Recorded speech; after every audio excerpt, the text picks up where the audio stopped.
YouTube, welcome back to the channel. I'm your host TKK and we are back with another video. Guys, this TV that's in front of me is the Sony A95K 65 class, and this is the all new port of the Spider-Man Remaster. Man, listen, I'm extremely happy to be playing this thing, guys. I gotta tell you. And listen, I've had a lot of time spent with this TV over the last few days. I uploaded a few shorts. So some of the movies that I've recently watched, I watched a new Prey movie. It was pretty good in my opinion. I followed up with that watching Predator 1 with Arnold Schwarzenegger, then Predator 2 with Danny Glover. Amazing watching those. All of those watched in 4K. I then checked out a couple of Jean-Claude Van Damme movies. I checked out Kickboxer, Bloodsport. Then I had went and took a look at, oh man, get up here, kick some butt with these guys. Man, this guy hit me anyway. So I checked out those movies and I watched Terminator 1, Terminator 2. All in all, man, the TV's been pretty good for me. Getting it warmed up, as I said before on the channel, so that I can get it to the bedroom. But this game came out yesterday. It is Saturday as I'm recording this, so I'm going to try to get this rendered up as soon as I'm done shooting what I need to shoot. But guys, this has been a very nice experience. I played this port so far on my C2. I did post a video up showing the game room and how I redesigned it. Got that set back up where it's supposed to be. And that's awesome. But this port is just giving me a great feeling about this TV. You know, when you're playing on a TV that's of this caliber, I'm not going to tell you guys that your console, your PS5 and your Xbox Series X or S isn't good enough. But I'm just saying that this is a very welcome experience. The biggest thing about this port is that you get settings that just don't exist. Kind of a no compromise. If you can afford to buy the components that you need to get optimal experience and the best, most fluid resolution and graphics, man, you definitely going to get that using a PC. But guys, I'm going to go ahead and roll my intro and we'll be right back.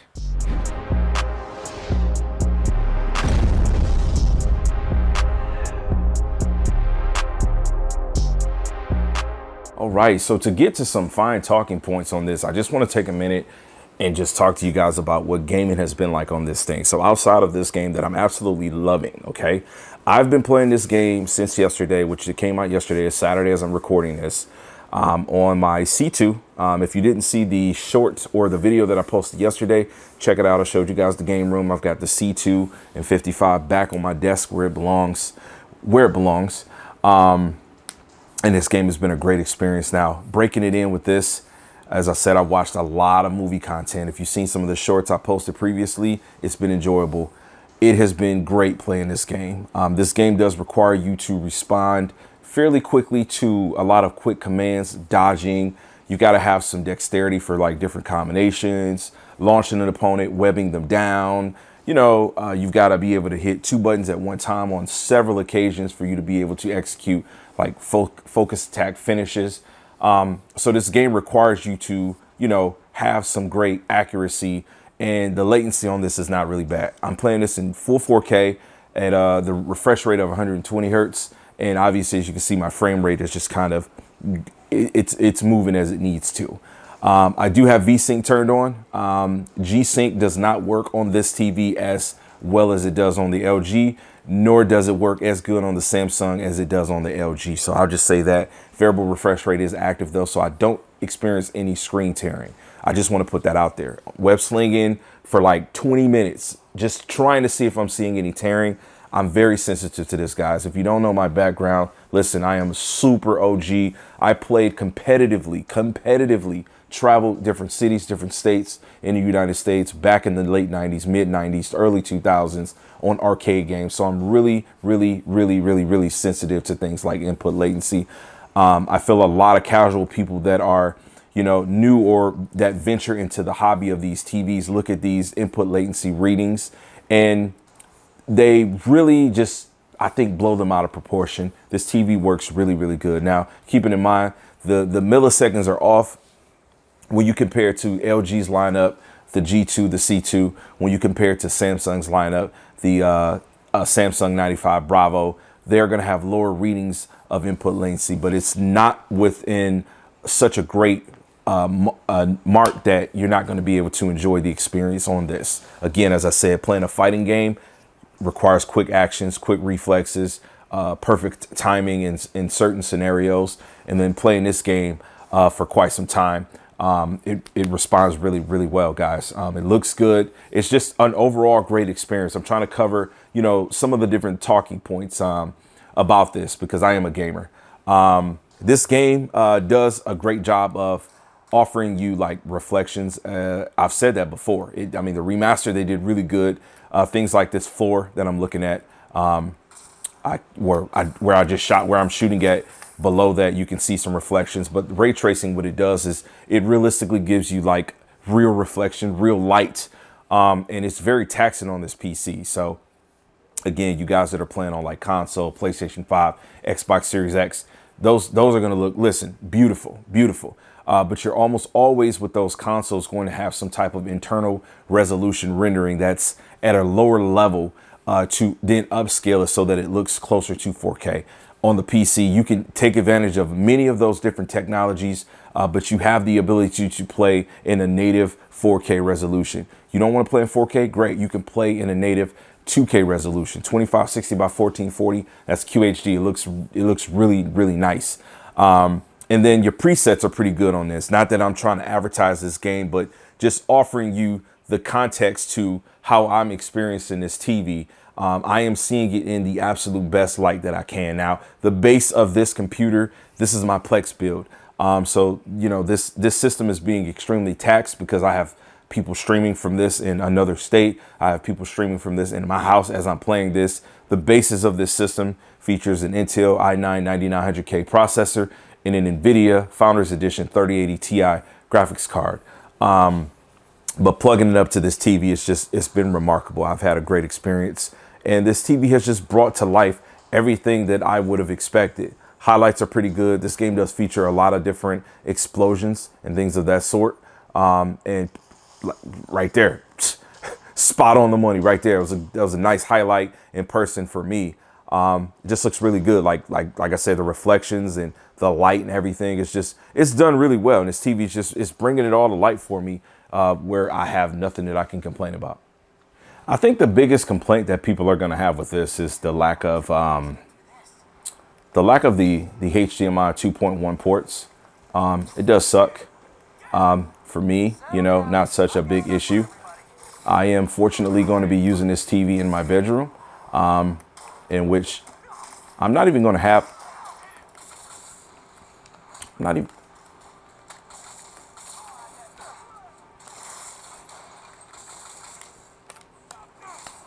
sorry guys. I'm trying to focus so I don't get hit. I want to be the best Spider-Man I can be.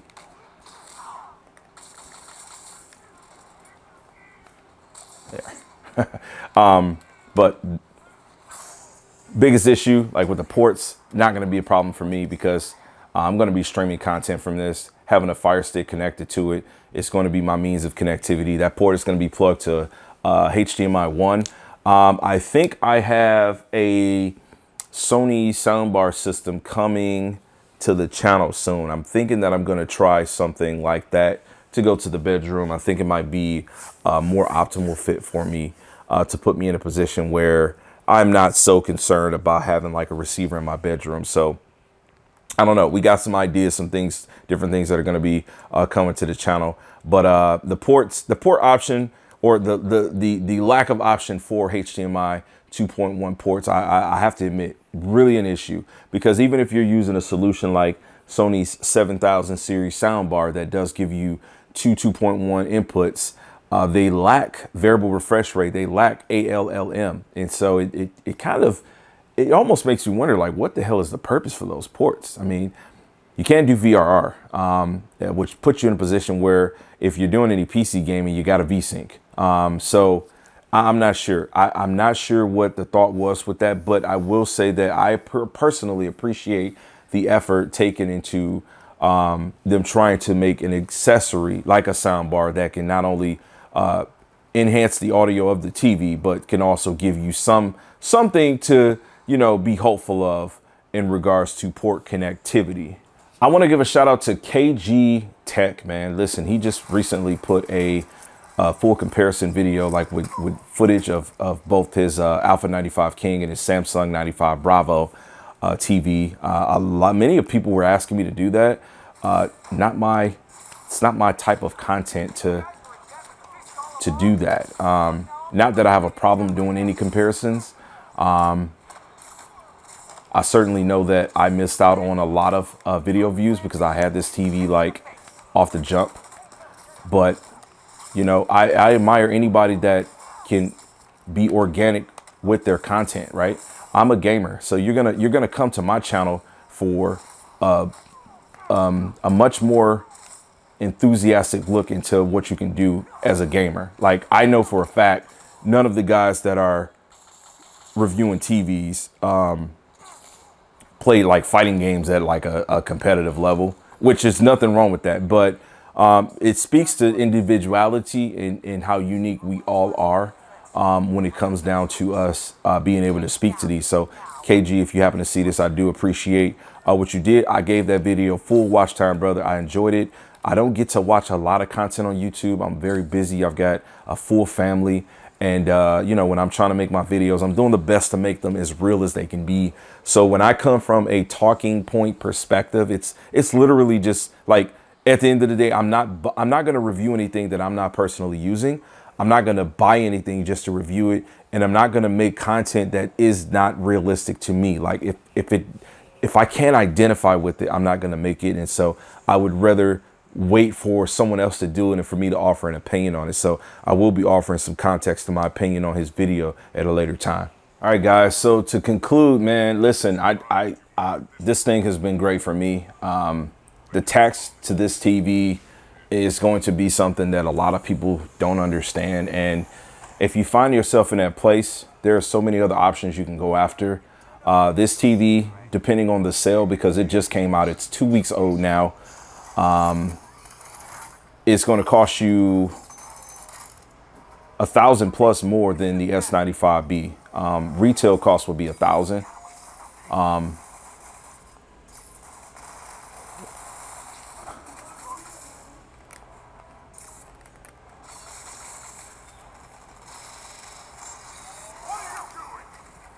And my concern to that, I'm sorry, I went quiet for a minute.